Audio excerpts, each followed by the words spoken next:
First thing is policy and legislation issues. Uppermost in our minds is that we should ensure that there is policy and regulatory certainty in the country.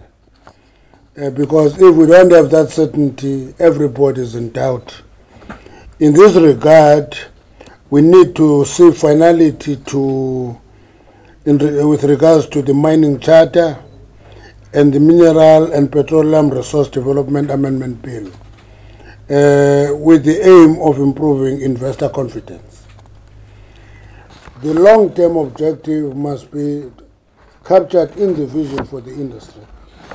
That is what we're working on, that we have a clear, coherent, consistent vision for the industry. Where does the industry want to be in 20 years' time, in 30 years' time, into the future? That vision must include transformation and competitiveness, inclusive growth. Those are the issues that should be entailed there.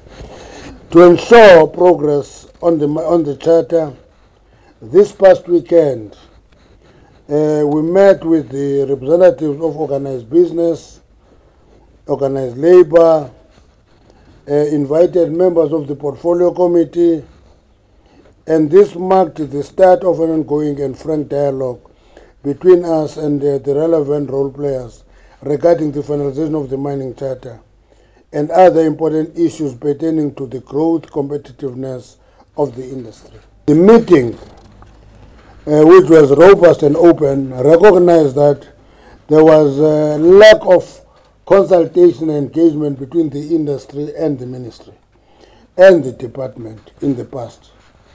And this had contributed to a trust deficit between these two partners in ensuring that the industry grows and plays its role. And the meeting dealt with disagreements on the Mining Charter 3. And those teams are given 3 weeks to work intensively on a number of issues.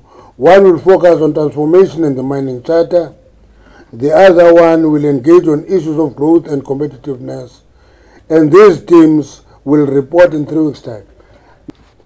Let me tell you what this program means. It means we'll have a stakeholder meeting in Limpopo, we'll have a stakeholder meeting in the Northwest, we'll have a stakeholder meeting in Gauteng, in Mpumalanga. We'll go to all the major mining areas and have stakeholder meetings there, rather than a small meeting centralized and say that is consultation.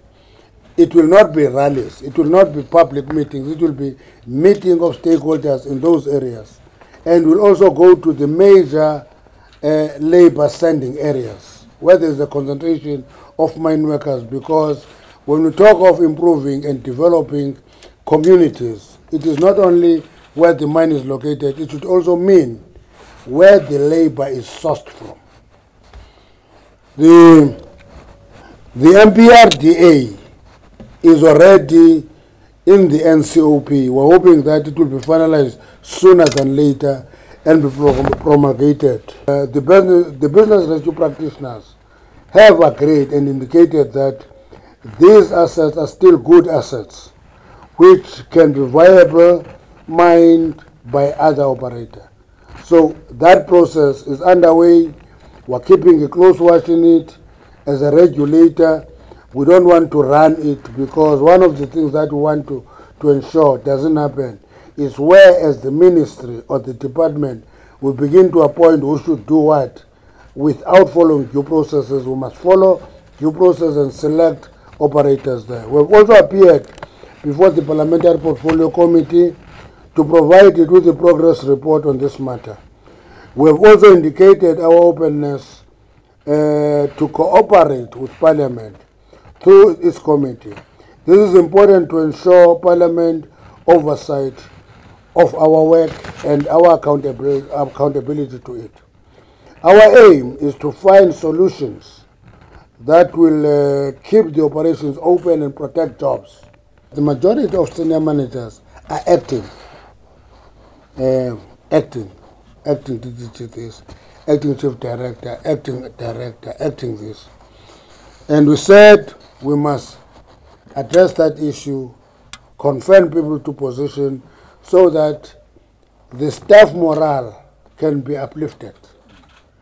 If you have acting people, there's no certainty in the department, people act with confidence, they get undermined and so forth because the authority is borrowed. I always tell people in Sesotho what it means, Baru Tsorim Kobobo. Then Outsorim Kobobo, nobody takes you serious. They think that Outsorim Kobobo and they ignore you. We'll deal with that. And I must confess that there's a lot of potential in the department that we've observed.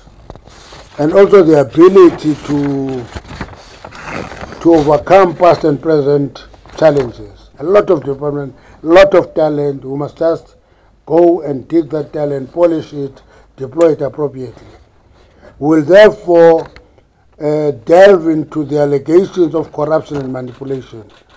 Those allegations directed at any official of the department will be attended to. If anybody is found guilty, serious action will be taken.